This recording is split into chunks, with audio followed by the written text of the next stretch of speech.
The email landed in my inbox while I was deep in the schematics for the new city library project.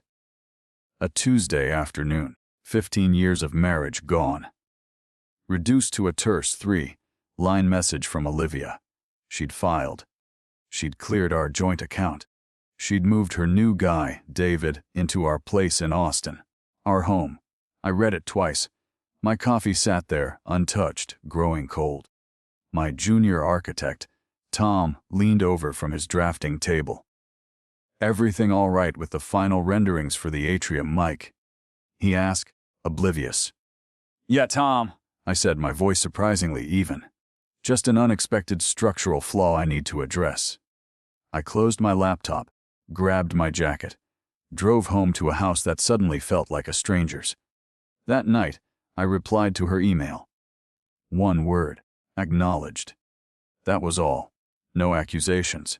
No pleading. I design buildings to withstand whatever nature throws at them. I figured I had to do the same for myself. The truth is, the cracks in the foundation had been showing for months. I'd just been too buried in the Harrison Tower build, out to fully see them. For the last 6 months, Olivia's client dinners stretched later and later. She developed a sudden, intense interest in exclusive art gallery openings, always with new work friends I never got to meet. Her phone, once casually tossed on the kitchen island, was now perpetually screened down, locked. And the constant little digs about my predictable schedule, my lack of spontaneity. I'm an architect. Precision and planning are my bread and butter. I didn't snoop or check her messages. That's not my style. But I'm not a fool. I started drawing up my own quiet Ars contingency plan. I'd already secured digital and physical copies of all our financial statements and the deed to the house, thankfully. It was held in a trust I'd established years ago on my father's advice. I also discreetly moved my grandfather's antique drafting tools and my collection of first edition architectural theory books into a secure, climate-controlled storage unit. A separate bank account, under my name only, had been steadily growing with a small portion of my consultancy fees. Not enough for her to notice, but enough so I wouldn't be starting from absolute zero. The night before her last business trip, the one she came back from looking far too relaxed, she'd kissed my cheek and said, "Don't work too hard, hon." It sounded like she was dismissing a subordinate, not talking to her husband. My gut had been screaming. In my profession, you learn to trust your gut on a design's integrity. I was slowly learning to trust it in life. I met Olivia at a university alumni mixer in early 2008. I'd just made associate partner at my firm. She was vibrant, working in PR for a fast, rising tech startup, and she captivated the room. She told me she loved the passion in my voice when I talked about creating spaces that truly lived and breathed. We connected instantly. Married within 10 months. In those early days, she was my biggest supporter, genuinely excited by my designs, even the smaller residential remodels. Our best moments. Probably those long weekend drives, scouting potential sites for projects. Her surprisingly sharp eye catching details I'd missed, me sketching furiously on diner napkins. We felt like a true partnership, co-designing our future. Our backgrounds were different, though. Her family was all high energy sales and aggressive marketing, always chasing the next big commission. My father was a civil engineer, my mother a landscape architect. Measured, thoughtful, focused on longevity and function. Olivia used to tease that my family discussed structural integrity while hers debated market penetration.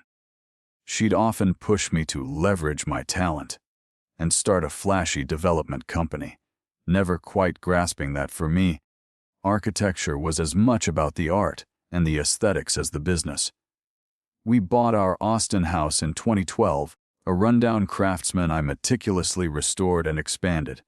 It was supposed to be our forever home, our shared masterpiece.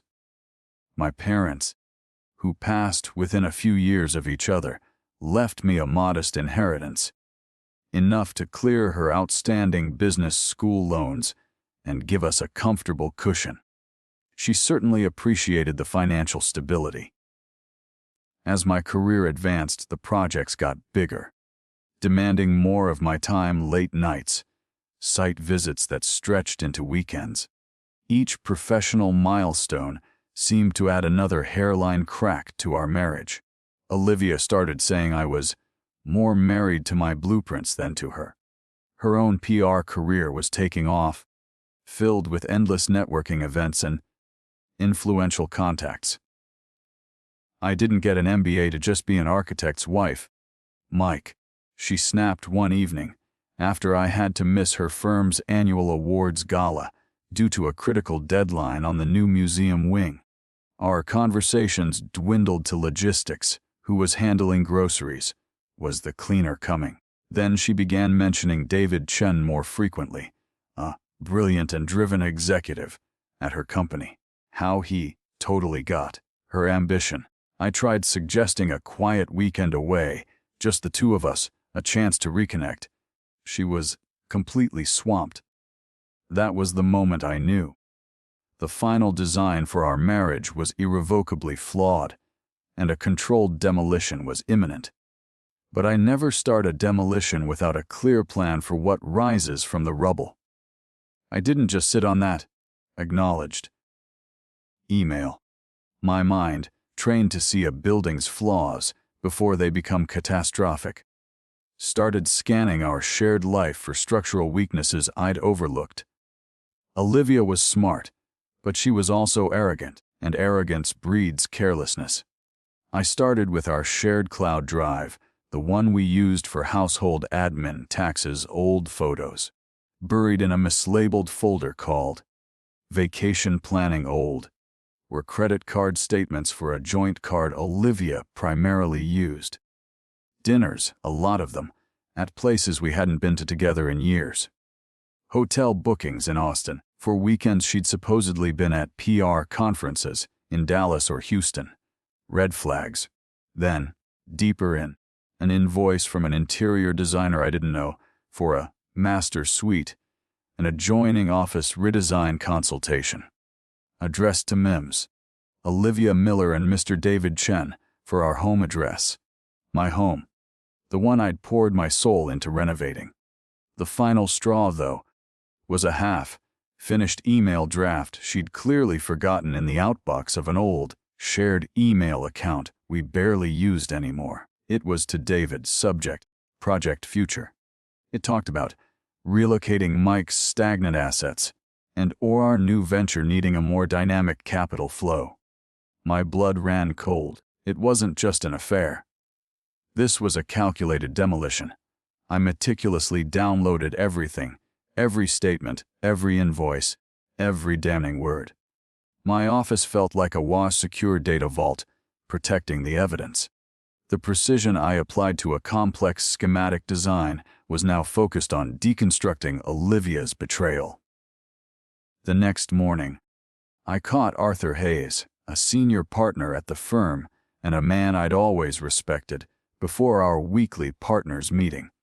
He had that calm, seen-it-all demeanor. Arthur got a minute. Personal matter, need some outside perspective. We stepped into a small, unoccupied conference room. I laid it out, concise, factual. The email, the new guy, the house, the financial red flags I'd just uncovered. He listened, eyes never leaving mine, occasionally nodding. When I finished, he didn't offer platitudes. "Mike," he said, his voice even, "this isn't just a messy divorce. This sounds like a premeditated campaign. You're an architect, you understand foundations. Hers are rotten." He leaned forward. "Treat this like a hostile takeover. Document every single thing. Get a lawyer, not just any lawyer, but a barracuda. And lock down your professional assets, anything tied to the firm, immediately. Don't let personal contamination spread to your professional structure." His pragmatism was exactly what I needed. No emotion, just strategy. That evening, I remembered an old tablet Olivia used to use for her personal social media, mostly Instagram. She'd complained her work phone was too corporate. For that, I'd set it up for her years ago. It was probably still logged in, gathering dust in a drawer in the guest room. It was. Her Instagram account, which she probably thought was private, was a goldmine. Photo after photo of her and David. Her beaming at him over candlelit dinners, clinking champagne glasses on a beach I didn't recognize, his arm possessively around her waist in front of art installations she'd claimed to visit with work friends. The dates aligned perfectly with her. Conferences and late client meetings. There were DMs, too. Flirtatious, then intimate, then openly discussing their future together, often disparaging me in the process. He's so absorbed in his R's blueprints. He'll never notice. One of her messages read. David's reply, his loss is our gain, live. Soon. It was like watching a catastrophic failure in a structural stress test, ugly, undeniable, and complete. I screenshotted everything, meticulously cataloging dates, times, and content, saving it all to an encrypted drive. The digital trail was as clear as a set of well-drawn plans. The raw, visual proof from the tablet shifted something inside me. The initial shock, the dull ache of betrayal, it didn't vanish, but it was overshadowed by a cold, clear focus. This wasn't just about a failed marriage anymore. This was about a calculated deception, an attempt to not just leave me, but to plunder me. My mind started working, outlining steps like a project as brief. Phase 1, secure all personal and professional assets. Phase 2, legal counsel, the best I could find. Phase 3, full discovery of their actions and intentions. Phase 4, decisive counteraction. No more passive acknowledgement. It was time to design my response. Arthur had given me a name, Sarah Chen. She's a bulldog in a channel suit, he'd said. Specializes in high-asset divorces where one party has tried to get creative with the finances. I called her office the next day. Her assistant put me through after I explained, very briefly, Michael Evans, partner at my firm name. Referred by Arthur Hayes. Seeking immediate consultation regarding a divorce involving significant financial complexities and potential fraud. Sarah picked up. Her voice was crisp, no nonsense. Mr. Evans, Arthur speaks highly of you. I have an opening tomorrow at 10. Bring everything you have. Sarah Chen's office was minimalist, sharp, overlooking the city, a space that exuded competence. She was in her mid-40s, an intense gaze that missed nothing. I laid out my story, presenting the downloaded bank statements, the designer invoice, the email draft, the tablet screenshots, all organized chronologically in a binder. She listened without interruption, occasionally making a note on a legal pad. When I finished, she tapped a pen against her chin. Mr. Evans, your organization is refreshing. Most clients in your situation bring a shoebox full of receipts and a lot of tears. A ghost of a smile. You've given me a solid foundation. Olivia and this David character are either very bold or very stupid. Possibly both. We talked strategy, aggressive discovery, forensic accounting, protecting my stake in the firm. They've drawn the battle lines, Sarah said. We just need to fortify yours. For the first time in weeks, I felt a flicker of control. A week later, Sarah called me in. She'd engaged a forensic accountant, a quiet woman named Ms. Davies who now sat with us. We found a few interesting things. Sarah began, spreading documents on the conference table. Olivia used a limited power of attorney you signed back in 2018 for managing household accounts while you were on that extended Tokyo project. Remember, I nodded. Well, Ms. Davies continued, her voice soft but precise. She used it last month to attempt to change the beneficiary on your largest personal investment account from your estate to herself. The brokerage flagged it because the POA's scope was clearly limited to routine bill payments, not asset reallocation. My stomach tightened. More significantly, they found a withdrawal instruction for 150,000 from a joint investment account, bearing my signature. Faxed to our broker. We had a handwriting expert look at this, Sarah said, pointing to the signature. It's a forgery, a good one. But the pressure patterns and some key letter formations are inconsistent with your known exemplars. She tried to clean you out more thoroughly than just the checking account. The Ms. Davies then projected a flowchart onto the wall, which traced the funds Olivia did manage to move from your joint checking before you froze it. Approximately 50,000. It didn't just go to her personal account. The chart showed multiple transfers from Olivia's account to several LLCs. These shell companies, Sarah explained, all trace back to David Chen. He's not just a boyfriend, Mike. He appears to be systematically siphoning funds. We also ran a background check on Mr. Chen. This isn't his first rodeo. He was named in a similar civil suit 2 years ago. Different woman, similar circumstances, professional, good income, messy divorce, assets mysteriously vanishing. That case settled out of court quietly. The sheer audacity of it. This wasn't a crime of passion. It was a business model. Olivia wasn't just a cheating wife, she was, at best, a willing accomplice, at worst, a co-conspirator in a well-rehearsed financial demolition. So, what's our next move? I asked, my voice steady despite the anger churning inside. Sarah smiled a thin, predatory smile.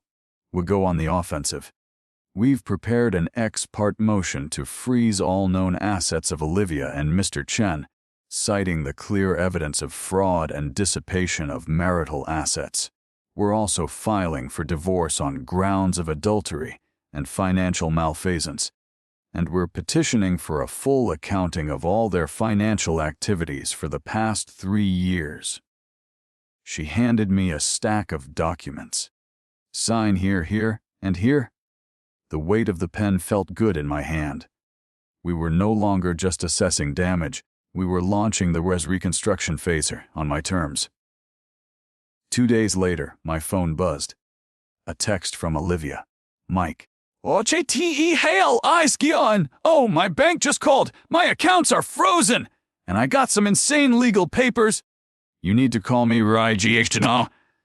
I looked at the message, then put my phone on silent. The first tremor of her world shaking. Good. Sarah Chen called a few days after we'd filed. Mike, good news. The DA's office is taking this seriously.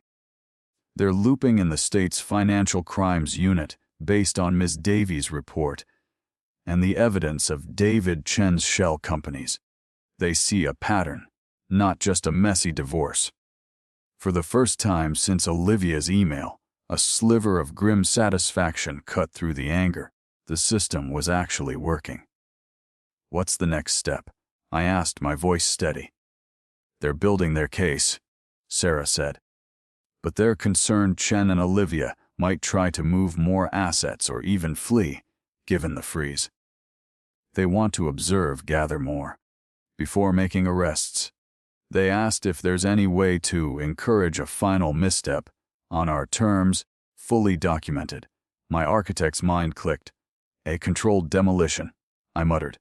Exactly, Sarah replied. One no Chen was trying to get Olivia to pressure you about the lake house property, the one solely in your name. He thinks it's low-hanging fruit. We brainstormed. The lake house was remote. I hadn't been there in months. I can feign willingness to discuss selling it, but only in person at the property. I'll say I want to assess its condition first, I suggested.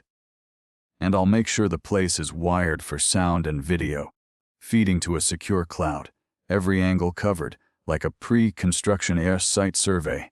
Sarah liked it. Perfect. We inform the investigators. They'll be nearby but out of sight. Let them walk right into it. We set it up. I sent Olivia a carefully worded email, feigning desperation, suggesting we meet at the lake house to discuss its sale as a way to resolve things quickly. She replied within an hour. David and I will be there. Saturday, 2 p.m. The bait was taken. Saturday arrived, clear and cold. I was with Sarah and two plainclothes investigators, Agents Miller and Rodriguez, in a nondescript van parked a quarter-mile down the wooded road from the lake house. The video and audio feeds were crystal clear on our monitors. Olivia and David pulled up right on time. They went inside. We watched them walk through, David already talking about flipping it quick. Then, the gold. Olivia, voice tight. "Are you sure Mike won't show?" "What if this is a trick?" David, arrogant, relax. "Liv? He's a broken man. Desperate. He'll sign anything to make this go away. Besides, I had a friend at his old bank confirm he can't touch our main accounts for now. This lake house is our new seed money." He then detailed how they'd undervalue it, use another of his LLCs for a quick purchase, and immediately resell. He even bragged about how he'd coached her on forging my signature for that earlier $150K withdrawal attempt. Pure, unadulterated confession. Agent Miller just looked at Rodriguez and nodded. "We've got more than enough." 15 minutes later, as Olivia and David were discussing which forged documents to prepare, two squad cars, lights silent, pulled into the driveway. Uniformed officers swift and professional. Olivia screamed. David just froze, busted, caught, condemned by their own words. The investigation unspooled their entire scheme. It wasn't just about me. David Chen, with Olivia as his increasingly willing partner, had a playbook. They targeted professionals going through rough patches, using Olivia's PR charm to gain trust, then systematically trying to drain assets through forged documents, shell corporations, and emotional manipulation. My case blew it wide open. The stagnant assets Olivia wanted to relocate were part of a much larger, predatory master plan David had been refining for years. The authorities found evidence linking him to at least 4 other similar situations, though the others had settled quietly, too ashamed or exhausted to fight. Olivia, faced with the recordings and David's detailed confessions, crumbled.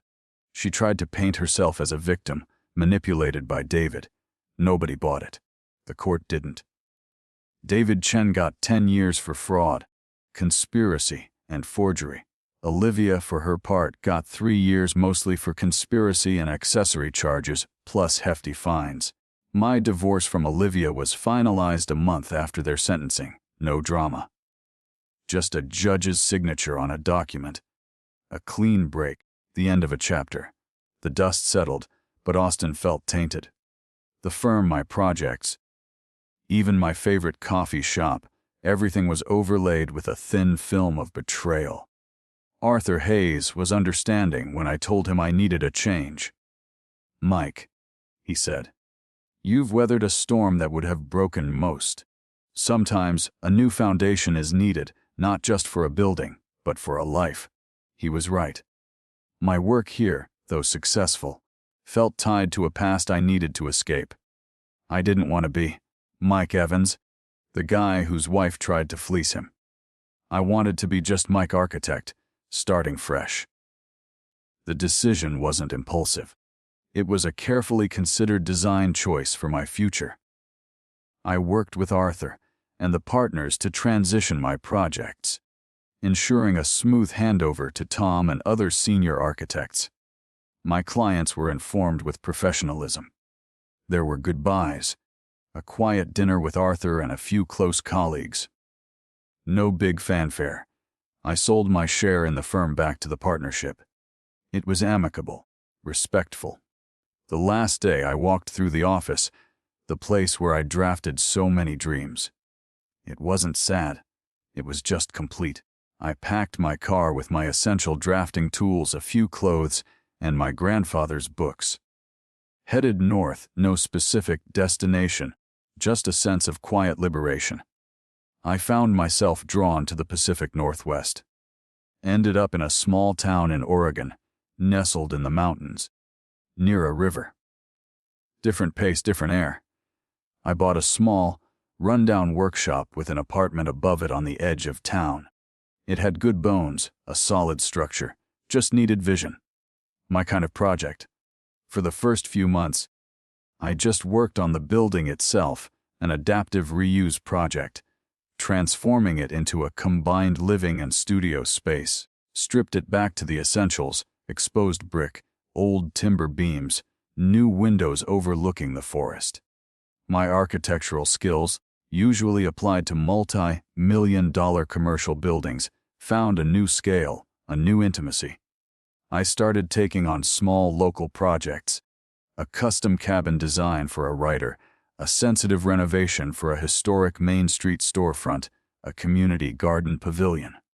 Nothing grand, but deeply satisfying. My days found a new rhythm. Early mornings sketching with coffee, site visits that involved hiking boots, evenings reading by the wood stove. I wasn't chasing prestige or multi-story towers anymore. I was building connections, creating spaces that mattered to this small community. I even started teaching a basic design and drafting class at the local community college one night a week. It was different. It was good. It was mine. About a year into my new life, a letter arrived, forwarded from Sarah Chen's office. It was from a woman in California. Her husband, a doctor, had been targeted by David Chen a few years prior, before he met Olivia. They'd lost a significant amount, but my case, and the subsequent broader investigation it triggered, had provided new evidence for them. "Your refusal to back down, Mr. Evans," she wrote, "and the evidence you meticulously gathered helped us reopen our case. We might actually recover some of our savings. Thank you for fighting when it would have been easier to walk away." I read it, then read it again. It wasn't just about my own battle anymore. My stand had unintentionally helped others. A small, good thing emerging from the wreckage. I pinned that letter next to my drafting table. Some days, it was a reminder. Most days, I just felt a quiet sense of peace. The anger was gone, replaced by a calm acceptance. The past was the past. I heard Olivia was released early, working some retail job. David was still inside. For me, life's best designs aren't always the grandest, but the ones built with integrity, on solid ground.